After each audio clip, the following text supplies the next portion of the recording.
Mi esposo dejó de ayudar en casa, diciendo que no le pagaban tan bien en el trabajo y que tenía que lidiar con eso, y me obligó a trabajar mientras cuidaba a nuestros hijos. Y ahora, he descubierto que no me da dinero porque lo está ahorrando todo para comprar regalos caros para su esposa del trabajo. Más actualizaciones. Chicos, ni siquiera sé por dónde empezar, y ya estoy temblando mientras escribo esto. Soy una mujer de 34 años, casada durante 8 años con mi esposo, 36M. Tenemos 2 hijos, uno de 6 años y uno de 3, y hasta el año pasado, más o menos siempre dividíamos las tareas en casa.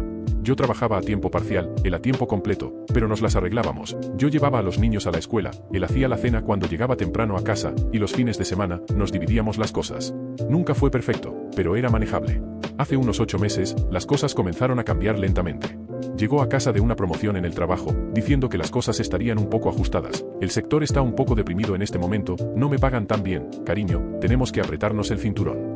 Pensé que era extraño porque su empresa siempre había sido sólida, y teníamos algunos ahorros, pero está bien, entendí que tendríamos que apretarnos el cinturón por un tiempo. Me pidió que me encargara de más cosas en casa porque él estaba haciendo turnos adicionales. Acepté, supongo que fue automático, ¿verdad?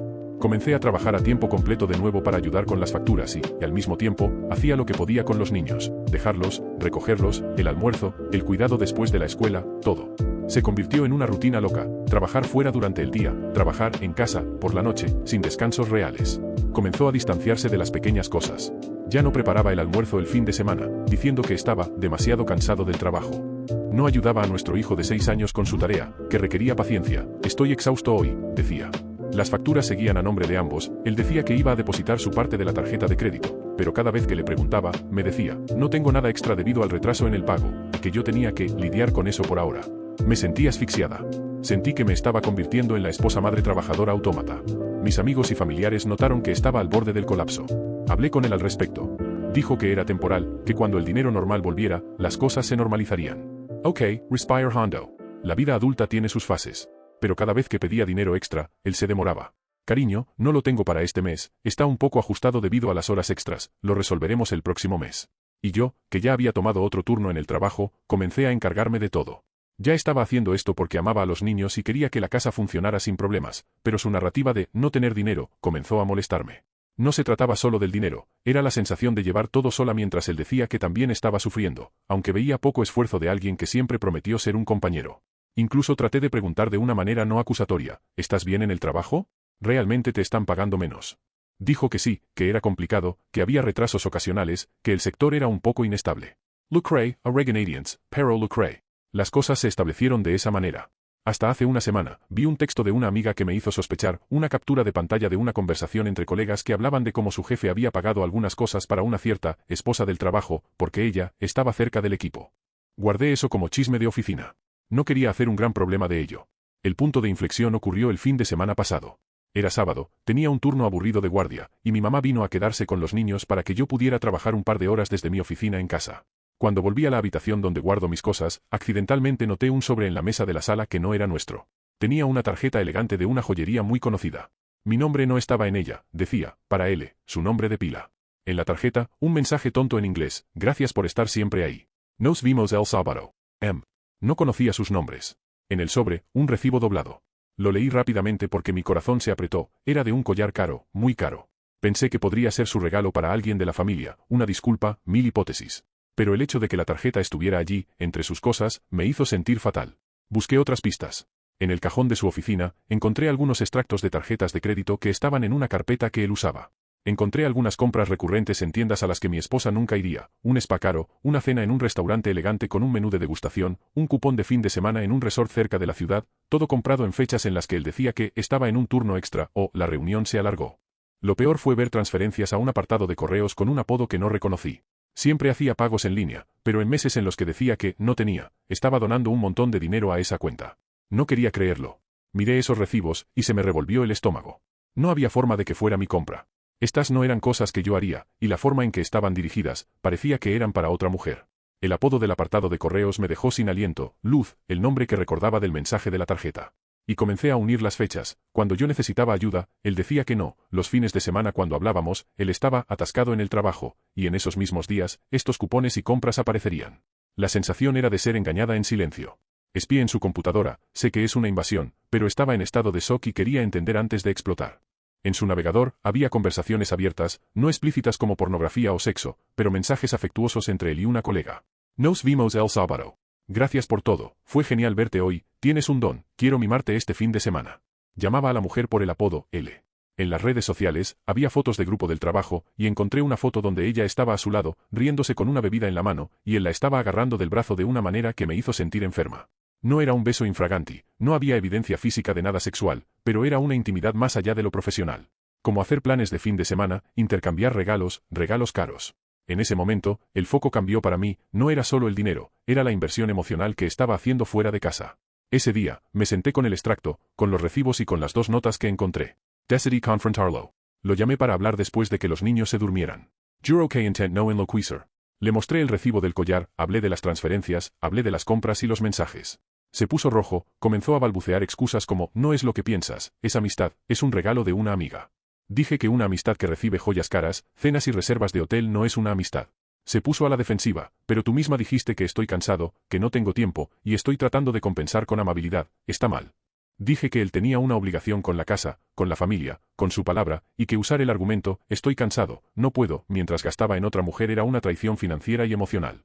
Dijo que ella lo entendía, que le gustaba su compañía porque era una persona diferente allí. Contigo, soy un papá y un trabajador, con ella, soy solo un hombre, sin expectativas. Escuché y me sentí aún más pequeña.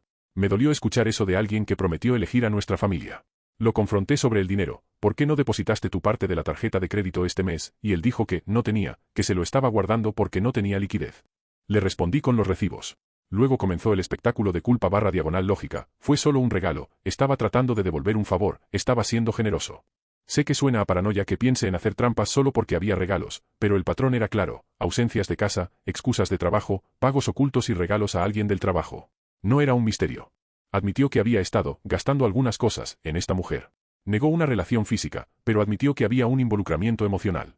Dijo que ella lo hacía sentir vivo, de nuevo, que era una distracción. Dije que no lo aceptaría. Dije que me sentía traicionada y que lo que más me dolía era su decisión de priorizar eso mientras yo sostenía todo aquí. La conversación terminó mal. Me pidió que no lo convirtiera en un escándalo, e intentó hacerme sentir que estaba exagerando. Salí de la habitación y lloré en el baño durante 2 horas. Sentí odio. Sentí disgusto. Sentí un amargo alivio de que finalmente estaba viendo lo que estaba pasando. Un comentario de una amiga que me envió un mensaje, cariño, guarda todo, capturas de pantalla, extractos. No tomes una decisión apresurada, pero documéntalo. No es tonto. Lo hice. Tomé algunas capturas de pantalla de las conversaciones, tomé fotos de los recibos y puse todo en una carpeta en mi correo electrónico. No para exponerlo de inmediato, sino para no tener que confiar únicamente en mi memoria. Actualización 1.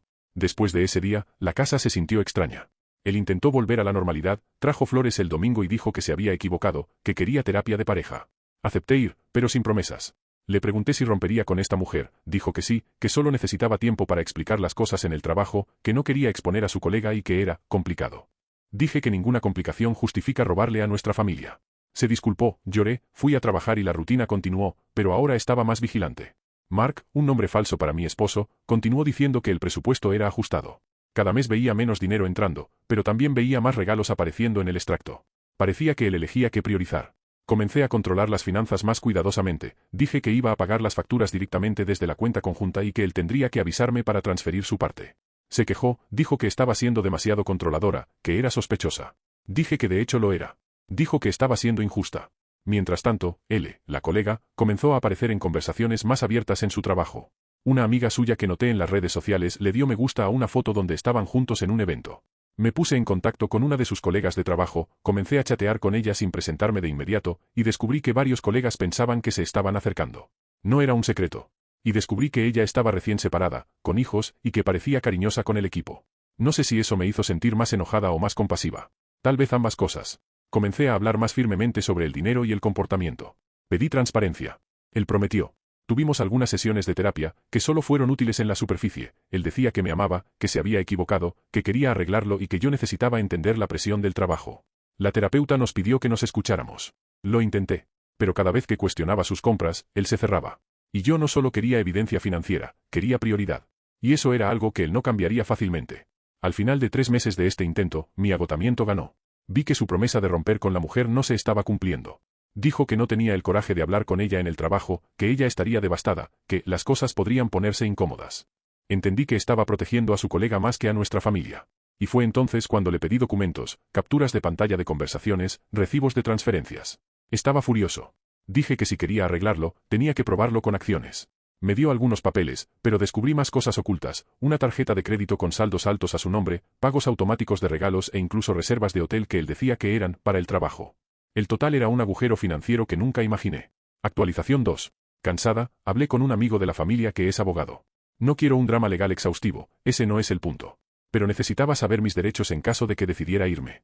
El abogado me aconsejó que reuniera extractos bancarios, facturas y todo lo que había estado recolectando. Hice una copia de seguridad de todo. Le pedí a mi esposo que fuera al contador y pusiera nuestras finanzas al descubierto, con una división de responsabilidades. Fingió cooperar, pero evitó mostrar algunos extractos. Tuve que ser firme. Pedí acceso a la cuenta conjunta y bloqueé algunos pagos automáticos sospechosos. Me castigó con el silencio durante una semana. Después de eso, la atmósfera se agrió para siempre. No podía vivir con alguien que estaba escondiendo cosas y gastando dinero en otra persona. Cuando me topé con L en fotos de eventos, publiqué una pregunta directa en el grupo de amigos que tenían contacto con ella. ¿Está casada? ¿Trabaja aquí? No quería humillar a nadie, solo entender si había una línea que yo desconocía. Terminó generando chismes. Ella no estaba casada, estaba recién separada y todo eso, pero la sensación era que ella era una cómplice en esta telenovela. Algunas personas me llamaron alborotadora. Otros me apoyaron. La gota que colmó el vaso fue descubrir una reserva de fin de semana que él había hecho en un hotel boutique, todo pagado y confirmado en la misma fecha en que le había pedido que cuidara a los niños porque tenía un viaje de trabajo. Me dijo que era un regalo para mí si aceptaba salir, que quería retomar la intimidad. Llamé al hotel y confirmé que la reserva no era para mí, era para el nombre M, con el mismo apellido que aparecía en los chats. Lo llamé y le mostré la pantalla. Se derrumbó. Admitió que era para mimar a su colega. Terminó en una discusión en la que dijo que solo no había sido físico hasta entonces y que yo debería entender la zona gris que crea el trabajo. No pude más. No quería ser la víctima histérica, pero tampoco quería ser la esposa que acepta medias verdades. Le pedí que se fuera de la casa por unos días. Dijo que se quedaría en casa de un amigo. Acepté. La sensación de ver su maleta allí fue extraña, una mezcla de alivio y pérdida. Pedí tiempo para organizar mi cabeza y mis finanzas. Cerré las cuentas para limitar el daño. Fue doloroso, pero necesario. Actualización 3. Han pasado 6 meses desde que encontré el primer recibo. Oficialmente, el matrimonio terminó en separación. Él intentó reconciliarse un par de veces, trajo flores, dejó mensajes rogando por perdón, dijo que intentó romper con ella pero que siempre terminaba volviendo, admitió que no tenía la fuerza. Yo ya no quería entrar en ese ciclo. Ya había perdido mucho por confiar ciegamente en sus promesas. Legalmente, la división fue sin problemas porque no teníamos muchas cosas juntas y acordamos recibir el valor de la propiedad y pagar la hipoteca. Preferí quedarme con la casa por los niños. El proceso fue más administrativo que dramático, y eso me salvó del agotamiento. Se mudó al apartamento de un amigo a unas pocas cuadras de distancia. No quería una guerra. Solo quería paz. Hoy, trabajo menos horas, logré reducir un poco la carga de trabajo y negociar un horario híbrido, y tengo una rutina con los niños que es completamente mía. A veces pienso en cómo ha cambiado la vida, de somos compañeros, a soy solo yo. Y luego recuerdo el aliento de un nuevo comienzo. No es un capítulo cerrado, es un libro con cicatrices. Hice terapia, lo que me ayudó a sentir menos ira y más estrategia emocional. Corté el contacto con él y las personas más cercanas a esa esposa del trabajo. No fue venganza, fue autoconservación.